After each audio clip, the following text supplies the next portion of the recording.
Vamos estar iniciando mais uma lição na Escola de Líderes. A paz do Senhor a todos, que Deus abençoe. Nós vamos dar continuidade nesse processo que estamos vivendo na igreja, um processo de alinhamento, um processo de crescimento e um processo que tem trago para a gente um conhecimento, né? No mesmo nível a todos. Hoje nós vamos iniciar com a lição que tem por título Uma Vida Pura. Se puder abrir a sua Bíblia em 1 João, capítulo de número 2, verso de número 15.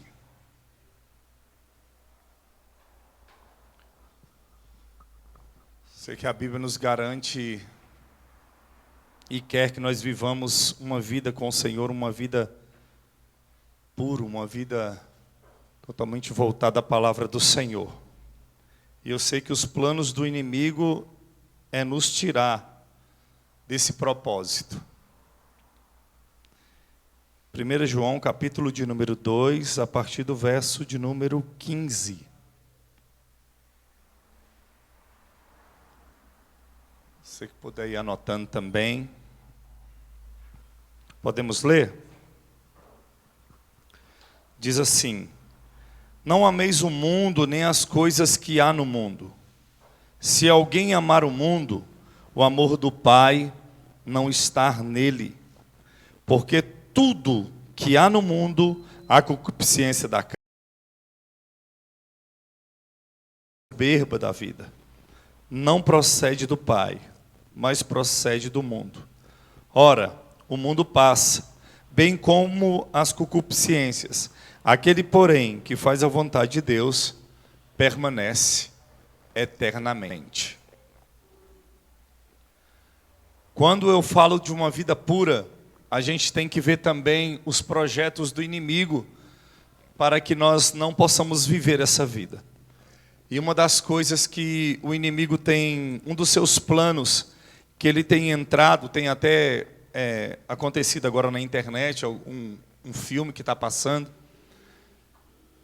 E o inimigo ele tem zombado, a verdade é essa, do povo de Deus e do mundo em si, das pessoas que estão no mundo. E em que ele tem feito isso? Através do pecado sexual. Olha só que forte. O pecado sexual, ele tem sido aceito por tantas pessoas como algo comum e normal, que se torna como uma norma de vida. Alguns pais esperam que os seus filhos tenham a sua primeira experiência sexual já na adolescência. Existem mães que já ensinam e orientam as suas filhas a usarem preservativos para que elas não se engravidam. É tornar o pecado sexual como algo liberal, como algo que não tem mais. Hoje a gente não consegue ver um pai e uma mãe lutando para que a sua filha ela case virgem. Hoje você vê no mundo, está uma banalidade, crianças engravidando com 12, 13 anos de idade. Então se tornou, o diabo fez com que o pecado sexual se tornasse algo liberal. Outro plano dele também, para envergonhar, na vergonha, zombar e envergonhar do mundo, é também através do adultério. Irmãos, eu tirei um print aqui, é muito forte. Artigo 240 do Código Penal. Cometer adultério, pena, detenção de 15 a 6 meses, incorre na mesma pena o corréu. A ação penal somente pode ser intentada pelo cônjuge ofendido e dentro de 1 mês após o conhecimento de fato. Então, o adultério já teve no Código Penal e tinha que ser preso. Só que em 2005... o adultério deixou de ser crime do Brasil em 2005, mas até hoje continua gerando polêmica. O adultério é outro plano de Satanás para envergonhar o mundo. É onde é que ele achou, e estava no Código Brasileiro, que a pessoa... Eu lembro disso quando eu era criança. Uma pessoa pega em adultério, era cana. Ia ser preso. Em 2005 parou, deixou de ser lei. E isso gerou polêmica. Mas não há ninguém nos presídios hoje pagando essa pena. Muitos diriam, isso seria ridículo. Cometer adultério e nada. Então, onde que está pesando mais hoje o adultério? As consequências. Céu.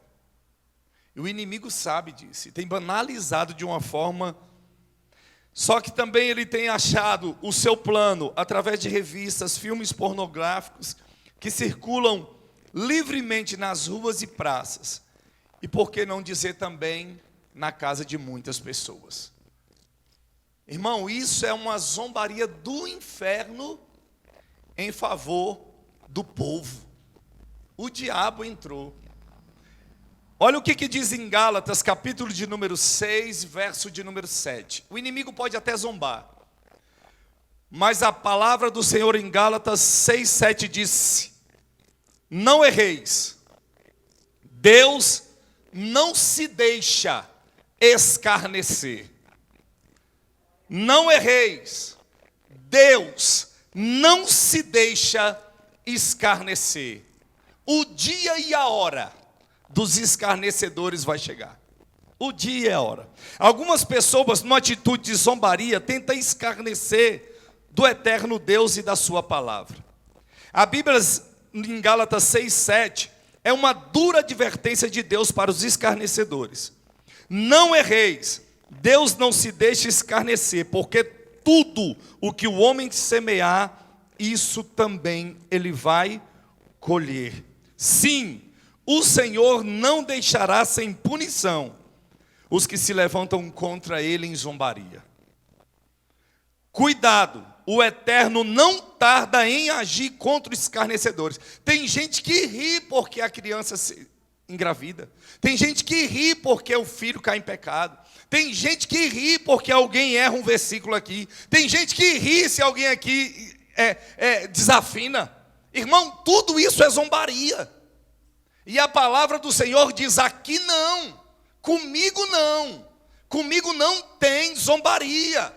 Os dias dos zombadores estão chegando. Quando a gente fala disso, isso é sério, está na Bíblia, Gálatas capítulo de número 6, verso de número 7. Não sou eu, é a palavra. É o Senhor que não aceita isso. Então os dias do inimigo também está contado.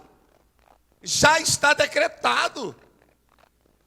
E outra coisa, a sentença aqui de Satanás já foi decretada, mas aqui ele está falando bem assim, aquilo que o homem semear, aqui ele está falando de homem, não é mais o diabo, é os filhos do cão, porque eu acredito que aquele que zombra, aquele que escarnece é filho do diabo, não é filho de Deus. E o plano do diabo é que nós tenhamos uma vida pura, uma vida reta, uma vida transparente, uma vida limpa. É isso que a Bíblia quer nos promover, andar em santidade. Olha o que diz em Mateus capítulo de número 5, versos 13 e 14. A palavra vai dizer que nós somos sal e luz do mundo. Só quem é sal e quem é luz, digam glória. Porém, nós sal da terra e luz do mundo. Ontem nós fomos fazer uma obra de libertação, muito forte a obra.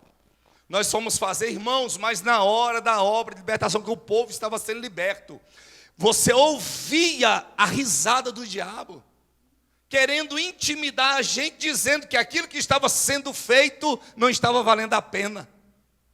Rindo, perdendo e rindo, sendo derrotado e rindo, perdido e rindo. Já está decretada a falência, porém eu e você somos sal e nós somos luz. Somos um diferencial de povo santo e povo puro de Deus. Aleluia. Ele, olha só, o que o inimigo quer fazer é zombar do que diz respeito ao pecado sexual, ao adultério e todo quanto é tipo de pecado. Porém, o próprio sexo, irmão, o autor é Deus.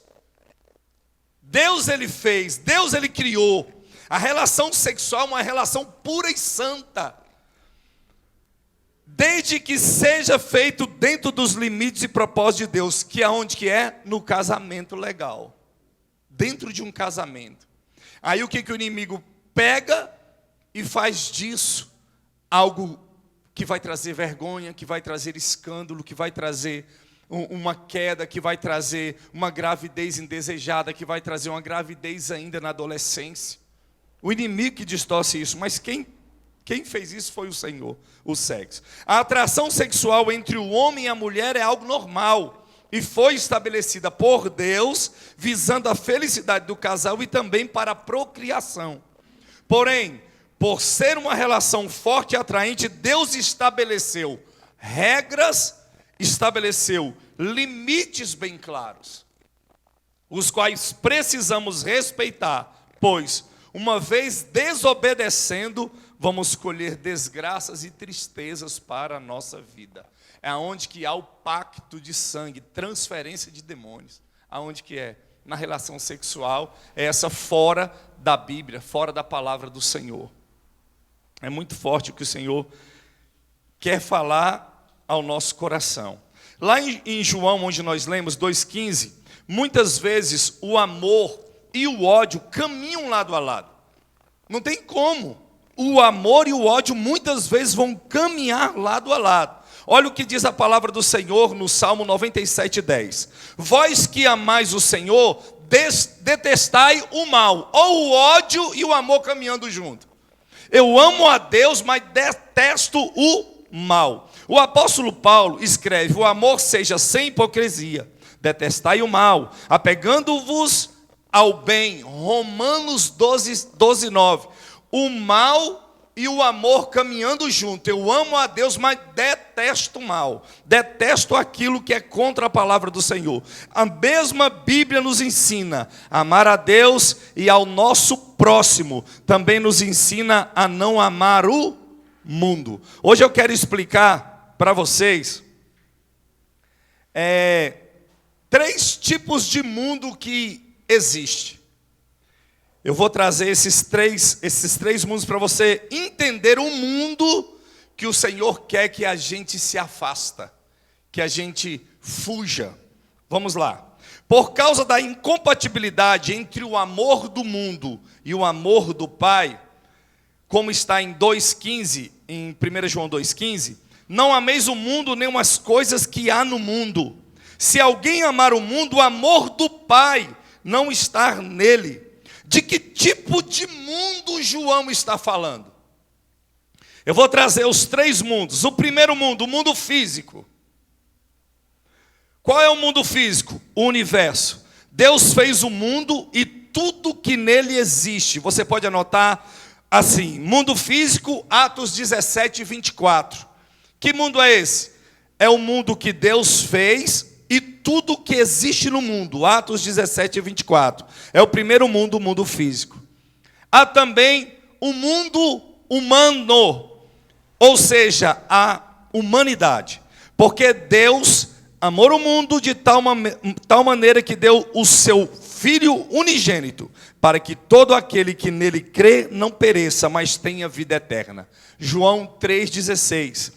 O mundo como humanidade. E agora, o mundo como sistema. É esse aqui que a gente vai entrar. Que sistema é esse? Esse mundo jaz no... Então, é o mundo que é o inimigo de Deus, é o sistema. Não ameis o mundo, nem as coisas que há no mundo, 1 João 2,15. Esse é o terceiro tipo do mundo que João está falando. Devemos amar o mundo como sinônimo de natureza. Devemos amar o mundo como sinônimo de pessoas. Porém, o mundo como sinônimos de sistema, esse nós não podemos amar. As coisas que há no mundo, que nos tira da presença do Senhor. As coisas que acontecem no mundo, que nos tira da presença do Senhor. O que está acontecendo no mundo? nós podemos citar carnaval, podemos citar música, podemos citar bebida, podemos citar inúmeras situações que o inimigo já tomou posse, feito de pessoas escravas no sistema dele, e essas pessoas vão ser condenadas ao inferno se não tiver uma mudança de vida. Então o mundo inteiro, ele jaz no maligno. É tão forte isso, que eu quero voltar aqui no que diz respeito ao mundo e o que a gente estava falando sobre a escravidão da relação sexual e do adultério. Toda relação que é fora do casamento é adultério, prostituição e é proibida por Deus, e essa será julgada. E a palavra do Senhor diz que se você olhar, desejar, levar para o coração, é a mesma coisa que já ter feito o ato. Imagine agora. Que situação que está. Mesmo que vocês já forem pessoas que sejam noivos, a relação sexual antes do casamento desagrada a Deus e traz para o casal sérias consequências. Muito forte, né? Nós vamos falar, deu para entender que Deus requer da gente uma separação do mundo como sistema. No mundo, esse mundo jaz nas mãos de Satanás. É esse sistema que a gente não pode andar junto. Agora, como universo, como é que você vê o mundo? A criação, a árvore, o sol, a lua, a nuvem, o céu. Como pessoas, temos que resgatar e de pregar o evangelho a toda criatura. Mas aonde que a gente tem que fugir? Fugir do sistema que ele já tomou de conta. O inimigo já tomou de conta do sistema que quer nos fisgar e nos levar para o inferno. É desse sistema que a gente tem que correr e fugir. E essa é a aparência do mal. Amém? Nós vamos falar também hoje sobre a Bíblia Sagrada. Eu sei que quando eu estava estudando, é muito forte o que o Senhor tem para nós nessa noite, no que diz respeito à Bíblia. Todo mundo sabe quantos livros tem a Bíblia?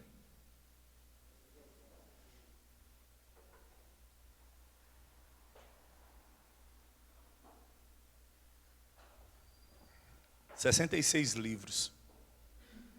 E esses 66 livros falam sobre a aliança e sobre um plano de salvação de Deus para a humanidade.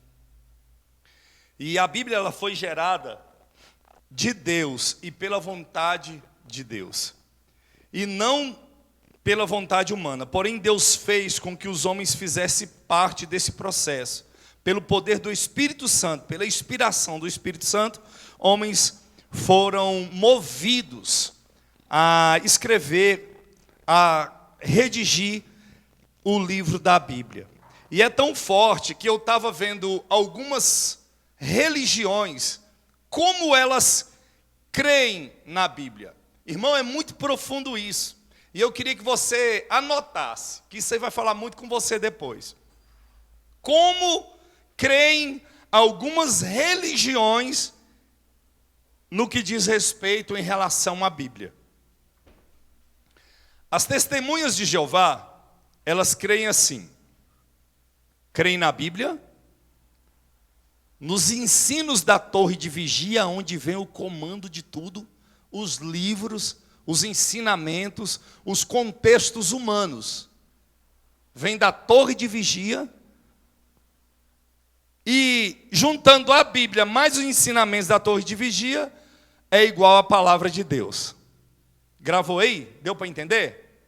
As testemunhas de Jeová, elas acreditam na Bíblia, somado ao livro delas, e isso resulta na palavra de Deus, esse conjunto. A Igreja Católica crê assim, na Bíblia, nos dogmas, nas tradições dos papas, e aí resulta no final na palavra de Deus. Fora na adoração de imagem, né? A Igreja Adventista crê assim, na Bíblia, mas nos ensinos da senhora Ellen White, que resulta no final na palavra de Deus. A igreja dos Mórmons, ela acredita na Bíblia, acredita no livro dos Mórmons, que resulta no final a palavra de Deus. Agora nós acreditamos na Bíblia, somente na Bíblia, somente na Bíblia, somente na Bíblia, somente na Bíblia, somente na Bíblia, que vai resultar a palavra de Deus, que é a única palavra que a gente tem que acreditar. É muito forte que as outras religiões querem ajudar a Bíblia nos seus próprios ensinamentos e pensamentos. A gente acredita que só a Bíblia é a palavra de Deus e não precisa de ajuda de ninguém. É um desses aqui, eu não sei qual foi não, acho que foi o dos Mórmons. Falou que quando Jesus voltou, ele morreu na cruz, quando ele ressuscitou, ele apareceu nos Estados Unidos. Aí eles criaram essa ideologia de que Jesus apareceu lá para um dos... Eu esqueci até o nome do moço, eu não quis nem aprofundar nisso não. Depois, se você quiser aprofundar para ver as histórias. Moço, você fica louco, porque você vê que é homem. É o homem. A Bíblia católica também, ela tem livros escritos também por homens, mas não inspirados pelo Espírito Santo de Deus. Acrescentaram, mais livros. Aí a gente, como igreja, a gente pega a Bíblia, sabe que só a Bíblia, somente a Bíblia, sem somar com nenhum homem, não precisa de ideia de homem, porque nós acreditamos que a Bíblia é a única palavra do Senhor para o nosso coração. Por isso que a gente tem que entender, irmãos, quando eu vi isso, porque eu já fui ensinado por mormons, meu tio é adventista, eu fui para a igreja adventista uma vez, irmão, entrei 8 e saí 18. O sábado todinho, e é só os livros deles. É só o ensinamento dos livros dele, de manhã até de noite. Totalmente, somente os livros deles. Então eu quero que você entenda isso. Vai ter depois os exercícios baseados naquilo que nós estamos estudando, que vai trazer para você um grande crescimento. Enfatizo que podemos ouvir a voz de Deus de diversas maneiras, mas se o que ouvimos contradiz a Bíblia, não provém de Deus. Ela nos prepara para a boa obra do Senhor, nos molda de acordo com a vontade dele. Deus nos deu a Bíblia com este propósito, a fim de que o homem de Deus seja perfeito. Quando Jesus disse, sede santos, como eu sou santo, como o Pai é santo, foi para vivermos a sua palavra. Amém? Glória. Deus é fiel e soberano. Vamos falar da triunidade de Deus. A Trindade. Cremos que o nosso Deus é Pai, é Filho e também é Espírito Santo. E que essas três pessoas são um só Deus, iguais em poder e glória. Declaramos isso baseado na própria palavra de Deus. Apesar da palavra Trindade não aparecer na Bíblia, quem já achou Trindade na Bíblia? Não tem a palavra Trindade na Bíblia, mas tem várias passagens bíblicas que provam a existência de Deus na pessoa do Pai, do Filho. Ninguém pode compreender, irmãos, eu novo convertido, eu tentei, o novo convertido, ele tenta entender isso. É o que ele mais pergunta, é o que ele mais questiona. Como pode 3 ser 1? E nós vamos entender isso. Ninguém pode compreender plenamente a Trindade.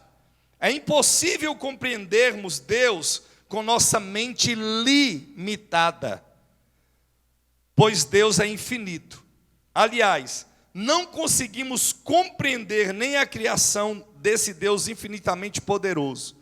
Ou você pode hoje tentar explicar como é constituído o espaço. Os homens estão querendo avançar, cada dia avança um pedaço. Mas você consegue descrever essa grandeza? Descrever os mistérios de Deus? Da mesma maneira que é muito difícil de compreender também sobre a Trindade. É tomar posse, a gente tomar posse de que Deus, Jesus e o Espírito Santo são um, trabalhando em favor da criação, em favor de nós. No entanto, é impossível conhecermos a Deus intimamente e rejeitarmos a Trindade. A respeito da triunidade de Deus, alguém diz, em 1 Coríntios 13, 12, se tentarmos entender, ficaremos loucos. Se rejeitarmos, pereceremos no inferno. Porque agora vemos como em espelho, obscuramente, então veremos face a face. Agora conheço em parte, então conhecerei como também sou conhecido. Eu peguei um estudo que fala dessa parte para trazer um maior conhecimento, quando ele fala assim, porque agora vemos como em espelho. Isso é Paulo falando. Olha o que Paulo diz. Ele usa essa figura de espelho. Paulo contrasta o reflexo de uma pessoa no espelho com a visão dela mesma face a face. Porque agora vemos como um espelho, obscuramente. Então veremos face a face. Agora conheço em parte. Então conhecerei como também sou conhecido. Nessa época aqui, em que Paulo vivia, os espelhos, irmãos, não era como de hoje, que você olha e você vê, moço, nitidamente, algo assim, não, era embaçado. Os espelhos eram uma pedra, embaçada, não dava para ver com nitidez como hoje. Paulo está falando desse jeito, e é tão forte que Paulo está querendo dizer para a gente assim, do mesmo jeito, que eu olho para um espelho hoje e não consigo ver a minha imagem totalmente nítida, assim também são os mistérios de Deus a serem revelados naquele grande dia. Ele falou que ele foi até o terceiro céu e lá ele viu. E ele viu com nitidez aquilo que ele não poderia ver no reflexo embaçado de um espelho da sua época. O que Deus tem para nós é algo lindo, sobrenatural. Algo, moço, é profundo. O que Paulo quer deixar para a gente, não fique, irmãos, querendo ver com imagem retorcido aquilo que você vai ver de uma maneira sobrenatural. Não fique preso e não limita o que Deus tem para você com algo sem transparência.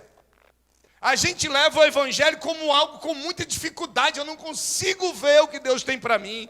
Você ainda está olhando como Paulo, numa visão embaçada. Eu não consigo ver meu ministério. Eu não consigo ver minha chamada. Eu não consigo ver o que Deus tem para mim. Eu não consigo.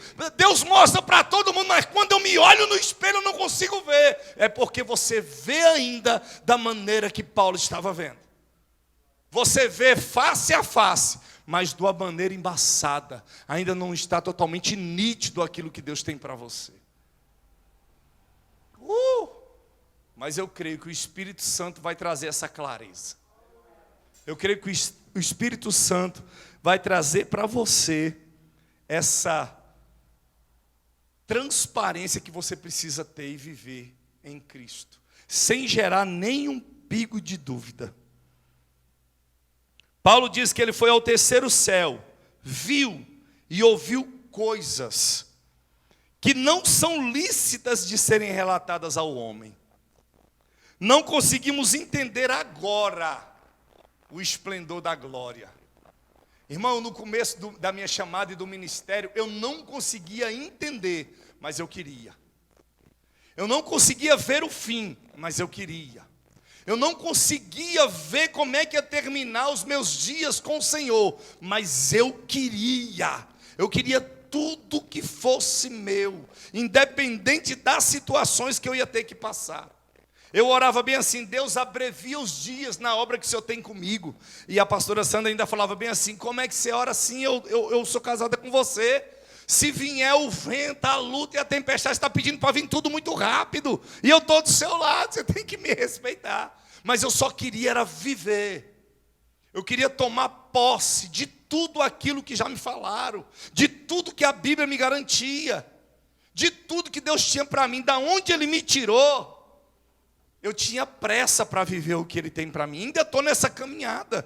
E espero que você também busque essa sede, não só de conquistar aquilo nessa terra, aquilo que você, uma boa profissão, tudo bem, irmão, eu respeito, mas não deixe de lado o seu chamado, não deixe de lado aquilo que o Senhor lhe confiou a fazer, aquilo que está com o seu nome também, não é?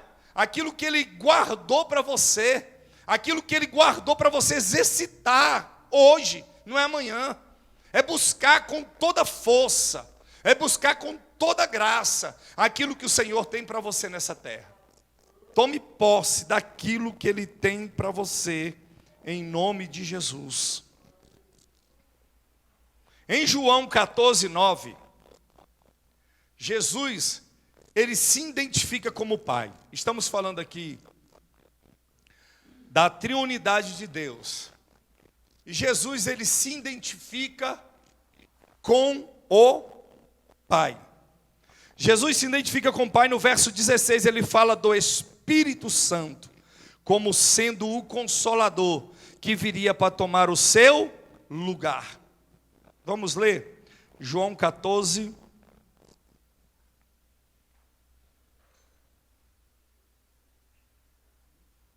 verso de número 9. Eu vou ler até o 16. Disse-lhe Jesus: Filipe, há tanto tempo estou convosco que não tens conhecido? Quem me vê a mim, vê o Pai. Como diz tu, mostra-nos o Pai? Não credes que eu estou no Pai e que o Pai está em mim? As palavras que eu vos digo, não as digo por mim mesmo, mas o Pai que permanece em mim, faz as suas obras. Crede-me que eu estou no Pai e o Pai em mim. Crede ao menos por causa das mesmas obras. Em verdade vos digo, que aquele que crê em mim, fará também as obras que eu faço. E obras maiores fará, porque eu vou para junto do Pai.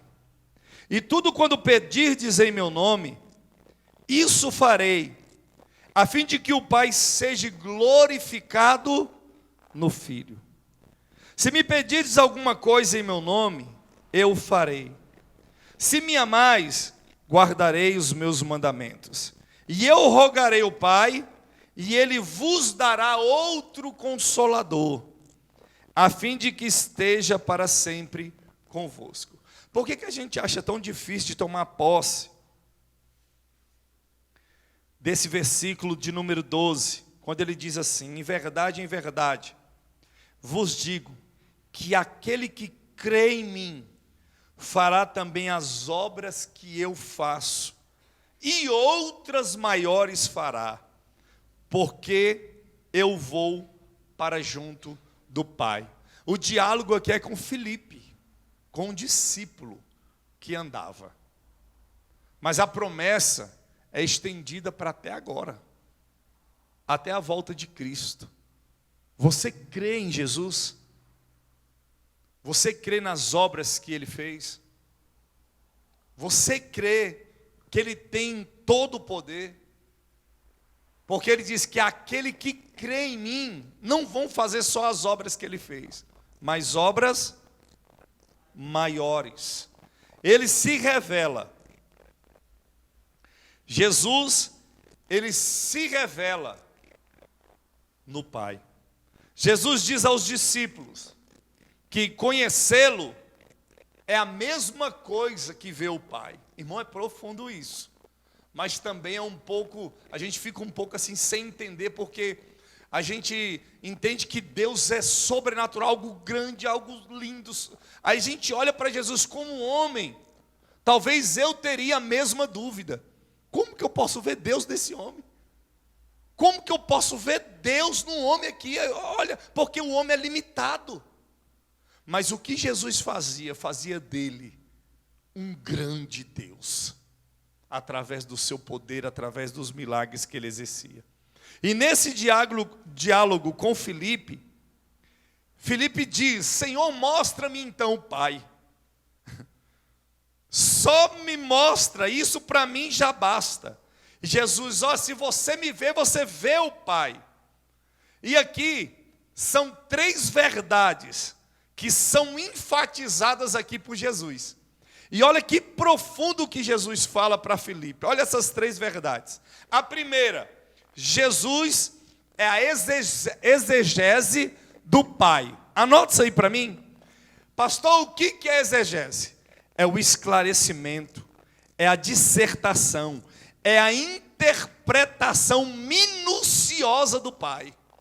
Quando Jesus fala que ele é exegese do Pai, ele está falando bem assim: eu sou o Pai em detalhes. Eu vou mostrar o Pai para você em detalhes, minuciosamente. Observa.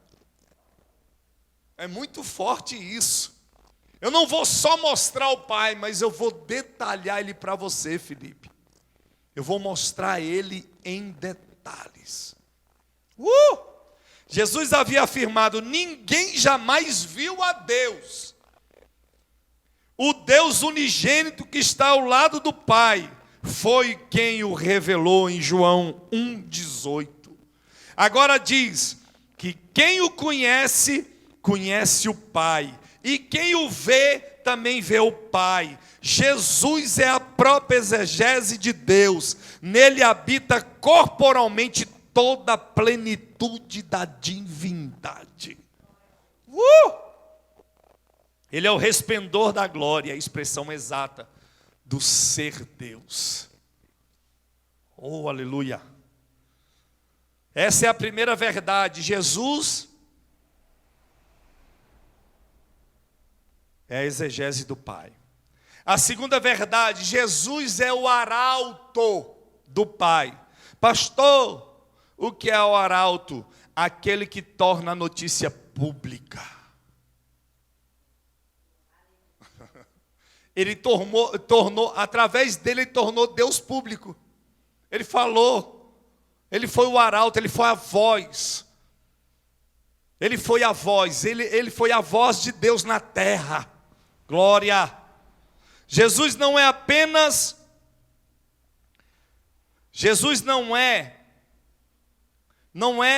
um com o Pai, mas é também o porta-voz. O porta-voz do Pai. As obras que ele realiza, não as realiza por si só, mas o faz pelo poder do Pai. O Pai o deu autoridade para realizar as obras que ele fez. Está dando aí? Primeira verdade, ele é exegese. Segundo, ele é arauto, porta-voz. E o terceiro, ele é o agente. É aquele que atua. O agente é o que atua, o que opera, o que faz, o que exerce, o que mostra, o que realiza. Ele é o agente. Oh, glória! João 14:11. A evidência absoluta da unidade entre o Pai e o Filho é que o Filho realiza as mesmas obras do Pai. Pastor, eu sou filho, então tu tem realizado as obras do Pai? Pastor, eu sou filho de Deus, então tu tens sido a exegese, tu tens sido o arauto, tu tens sido porta-voz de Deus, tu tens sido o agente, tu tens feito a obra de Deus aqui, tu tens proclamado, realizado, executado as obras de Deus na terra, porque a palavra de Jesus diz que obras maiores nós iríamos fazer. Então tu tens sido verdadeiramente o canal Porque, na verdade, através do Espírito Santo, se cremos, vamos fazer obras maiores. Mas, para isso, nós temos que nos disponibilizar a sermos canais de bênção na terra, através da palavra do Senhor. Porque Ele quer que você seja um agente do Pai. Ele quer que você seja um agente, alguém que atua, alguém que opera. Mas se a gente for trazer para os dias aquele que... Irmãos, não tem como, não tem. Você pode ir em qualquer igreja da terra. Aqueles que têm muito mais tempo de igreja não exercem com tanta disponibilidade como aquele que aceita em pouco tempo. Aquele que aceita, ele quer mergulhar, ele quer endoidar, ele quer fazer, ele quer ser, ele quer atuar, ele quer ser porta-voz, ele quer ser arauto, ele quer ser tudo. Aí os mais antigos barra. Os mais antigos falam, não, moço, começou agora, ainda não sabe pregar, ainda não sabe falar, ainda não sabe dizer. E é tu que mede. E é tu que determina a hora, o dia. Ou é a entrega? As coisas acontecerão através da entrega. Quem mais entregar, mais vai ser usado. Jesus, ele veio e se entregou. E se ele ficasse só na casa do pai? José, papai, eu não quero sair, papai, eu não quero ver, eu não quero fazer a obra do pai. Na verdade, não era José, era o pai lá. Deus, eu não vou exercer, eu estou com medo de não conseguir. Pois o amor dele lança fora todo medo.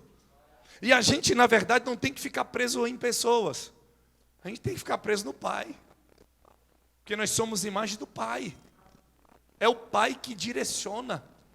É o Pai que capacita. É o Pai que levanta aquele que quer. Então, quando a gente entende aqui sobre a triunidade de Deus, a gente não vê competição entre Deus, Jesus e o Espírito. Mas entre a igreja há competição.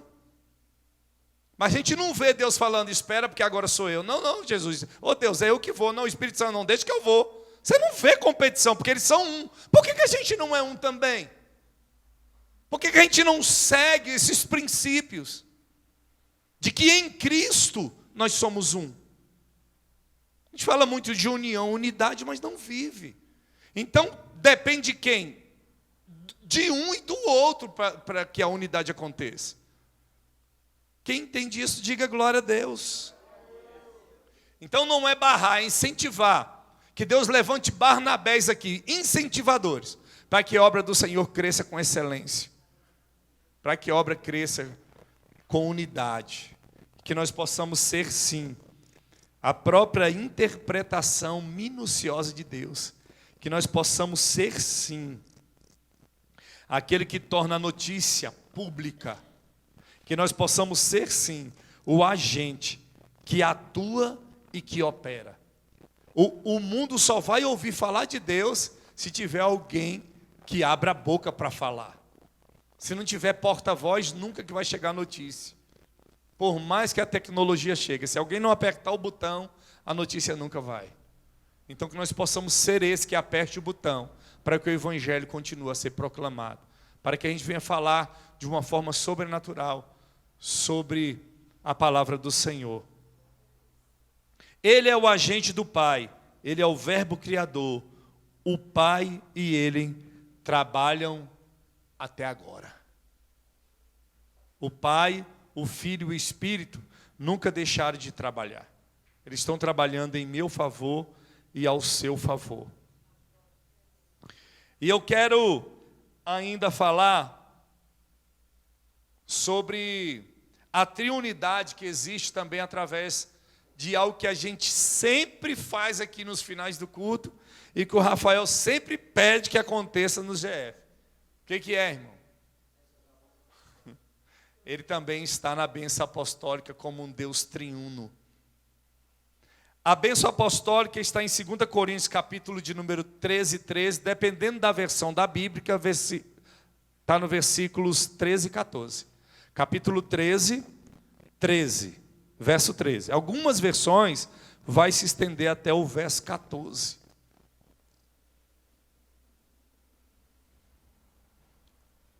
Glória a Deus.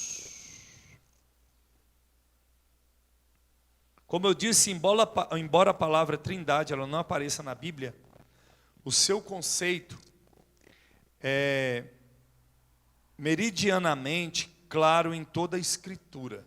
A gente entende que existe Deus, Jesus e o Espírito Santo e que eles são um. Então, dentro da bênção apostólica, em 2 Coríntios, capítulo de número 13, em primeiro lugar, a palavra do Senhor diz assim: a graça do nosso Senhor Jesus Cristo. A graça do nosso Senhor Jesus Cristo, ela é revelada na encarnação, na morte e na ressurreição de Cristo. Sendo Deus, Ele fez homem, sendo o Rei dos Reis, Ele se fez servo, e sendo rico, Ele se fez pobre, sendo bendito, Ele se fez maldição, sendo santo, Ele se fez pecado, sendo autor da vida, morreu em meu e em seu lugar. Essa é a graça que traga até as nossas vidas. Nossa salvação, ela está baseada em nossos méritos e também em nossas obras, mas totalmente da graça. A nossa salvação não está baseada em nossos méritos ou obras, mas está totalmente baseada na graça de Jesus Cristo sobre nós. Em segundo lugar, o amor de Deus, não é? A graça do nosso Senhor Jesus Cristo, o amor de Deus e a comunhão do Espírito Santo. O amor de Deus é a fonte de onde jorra a graça do nosso Senhor Jesus. O amor de Deus é aonde jorra a graça do nosso Senhor Jesus. A cruz não é a causa do amor de Deus, mas a cruz é o resultado do amor de Deus por nós. Quer anotar? É forte. A cruz não é a causa do amor de Deus, mas sim o resultado. Deus não passou a nos amar depois que Cristo morreu por nós, mas Cristo morreu por nós porque Deus nos amou com seu amor eterno. Aleluia. Quem se sente amado aqui? O amor de Deus, irmãos, ele não está fundamentado naquilo que a gente faz, nem naquilo que a gente é. A causa do amor de Deus não está em nós, mas está nele.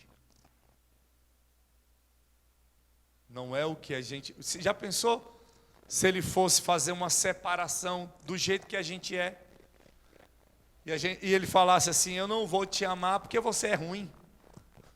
Então ele não te ama porque você é ruim, porque ele te ama porque o amor está nele. E ele te suporta. Meu Deus. E a gente é assim, a gente escolhe a quem a gente ama. A gente não consegue amar o nosso irmão de sangue. A gente não consegue amar o nosso pai que nos decepcionou. A gente não consegue amar nossa mãe porque nos abandonou quando era criança. Mas o Senhor nunca virou as costas para você porque você deixou de amar alguém.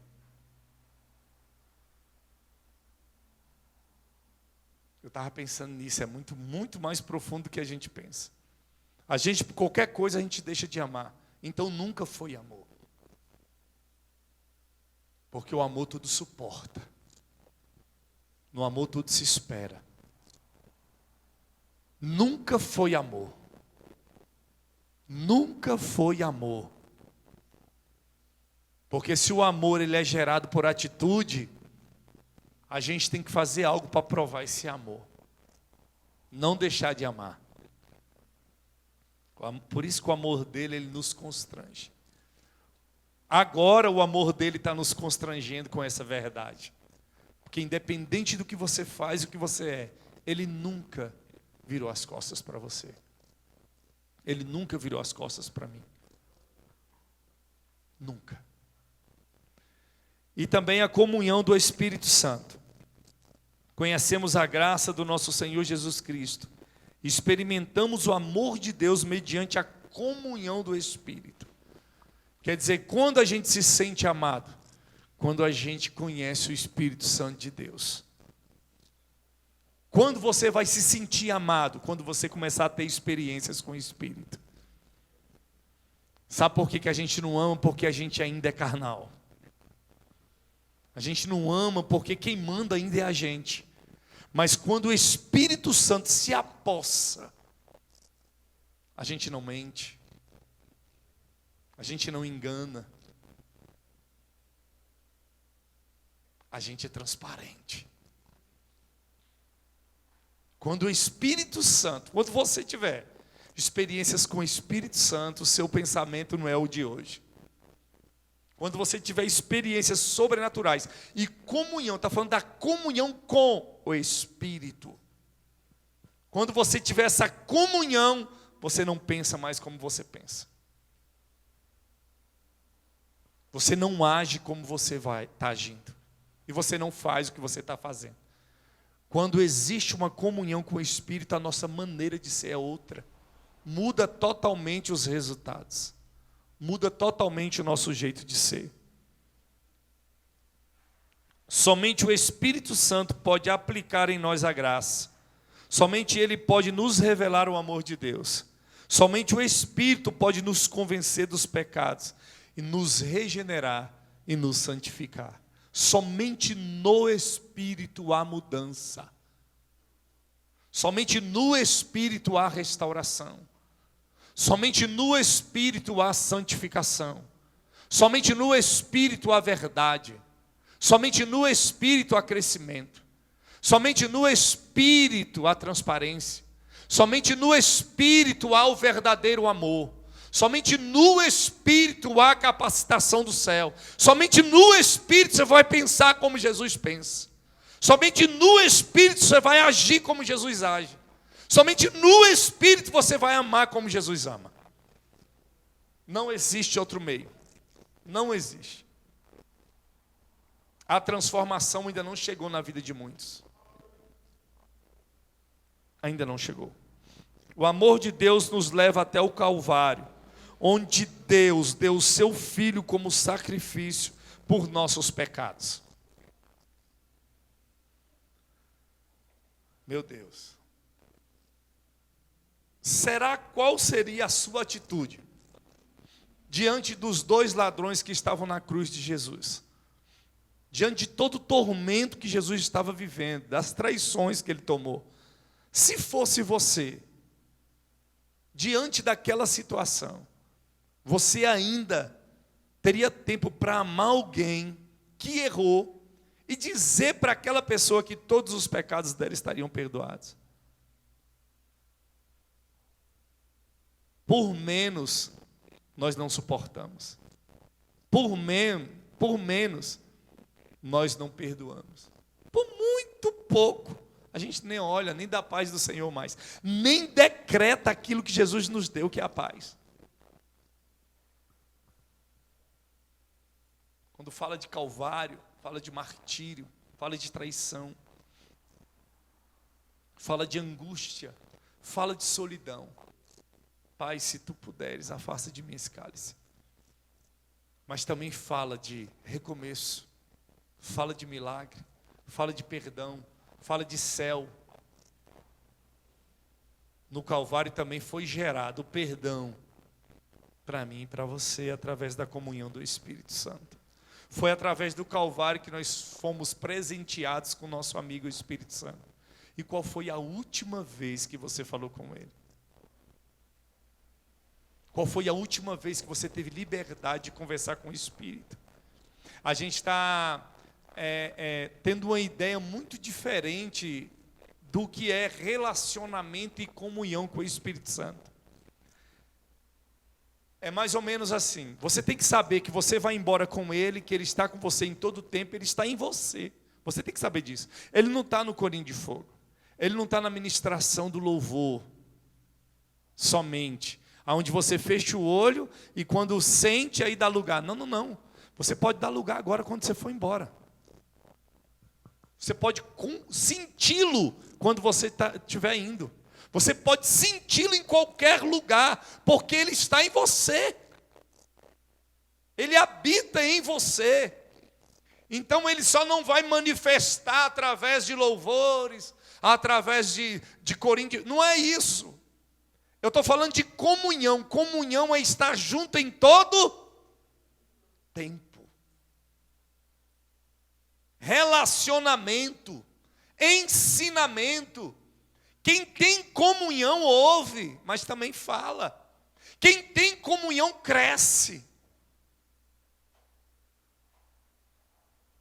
Você quer ver essa igreja crescer de uma forma sobrenatural? Tenhamos comunhão um aos outros e com o Espírito Santo. Acabou. Acabou, irmão. Se todos andarem em comunhão e estiverem em comunhão com o Espírito, vão falar a mesma língua. Eu tive uma das maiores experiências, mas a pastora Sandra, quando a gente congregou com a minha irmã, lá em Taguatinga. Era muito forte a comunhão no Espírito, da busca, da entrega, do sacrifício. De não ter e pedir de noite e aquilo que você pediu chegar de manhã, mas chegar de acordo com o que você pediu. Deus, o Juninho está sem fralda. Deus, a gente não tem nada para comer. Traz para o Júnior. Chegava o iogurte de manhã, cedo.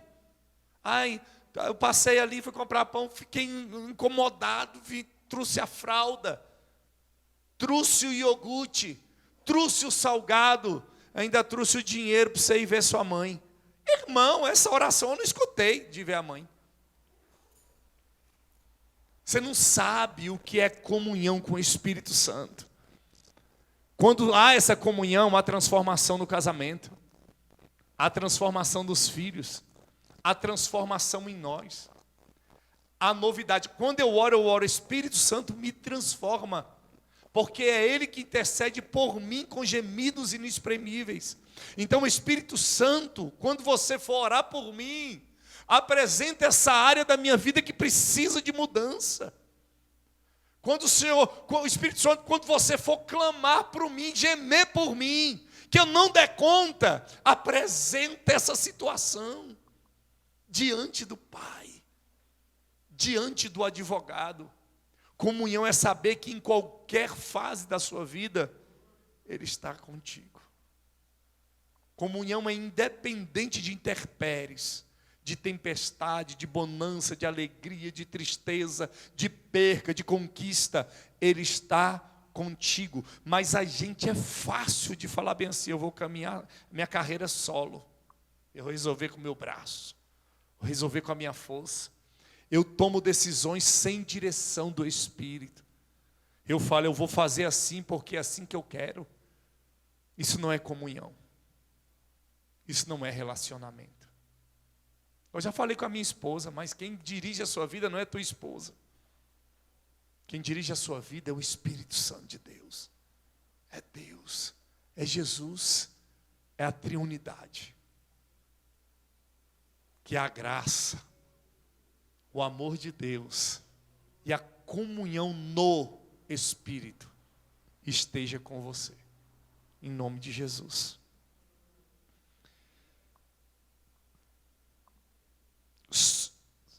Somente o Espírito pode convencer o homem do pecado e regenerar e santificá-lo.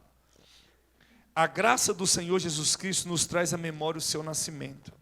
Quando Ele se fez pobre, a fim de se tornar rico, o amor de Deus nos leva ao Calvário, onde Deus deu seu Filho como sacrifício por pecados. A comunhão do Espírito Santo nos lembra o Pentecoste, quando o Espírito Santo de Deus veio e revestiu a igreja com poder. São três, a bênção apostólica é algo muito sobrenatural. E a gente não pode menosprezá-la quando é lançada sobre nós no final do culto. Que essa bênção da triunidade santa de Deus, do Filho e do Espírito esteja sobre nós, hoje e sempre. Amém? Vamos colocar sobre os nossos pés.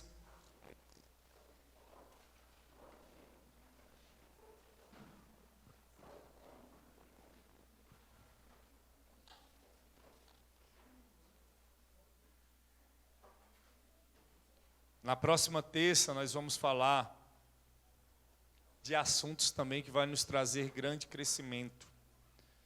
Nós vamos falar um pouco sobre o melhor dos investimentos na casa do Senhor. Qual é o melhor investimento na casa de Deus? Tem medo? Fala. Qual é o melhor dos investimentos feitos na casa do Senhor? Dízimos. Vamos trazer todo o esclarecimento, tirar. Terça-feira tem que vir solteiros e tem que vir casados também, que nós vamos falar sobre as instruções básicas para os solteiros e para os casados. E se tudo correr bem, vamos entrar em como devemos tratar um irmão quando ele falha. Amém? São ensinamentos fundamentais para a igreja. Vamos orar? Agradecendo ao Senhor, fico muito feliz por você ter vindo para somarmos juntos nesse crescimento, nesse conhecimento. E que você, em nome de Jesus, busque essa comunhão com Deus Pai, Filho e Espírito Santo. Pai, nós queremos apresentar as nossas vidas nessa noite e pedimos ao Senhor, meu Pai, que o Teu Espírito continue fazendo lembrar, meu Pai, dos ensinos que tem sido trago nas terças-feiras. Esse é um projeto que eu acredito com inteira certeza que nasceu do Teu coração, meu Pai, e o Senhor introduziu no coração da igreja. Que possamos, meu Pai, crescer, que possamos entender, que possamos caminhar, meu Pai, que possamos, em nome de Jesus, entender a maneira que o Senhor quer conduzir a Tua igreja. Que possa haver um despertamento no que diz respeito à Tua palavra. Que possamos, meu Pai, entender, meu Pai, a maneira que o Senhor quer falar ao nosso coração. Que possamos ser despertados através do Teu Espírito para viver esse novo tempo. Toma cada um nas Tuas mãos, guardando e livrando. E que o Teu nome, meu Pai, continue sendo glorificado na vida de cada um. É o que eu peço e agradeço em nome de Jesus. Com o amor de Deus, a graça do nosso Senhor Jesus Cristo e a comunhão do Espírito Santo esteja sobre nós hoje, amanhã e para todos sempre. Se você crê, diga amém. Declara a paz do Senhor, teu irmão. Estamos terminados em nome de Jesus.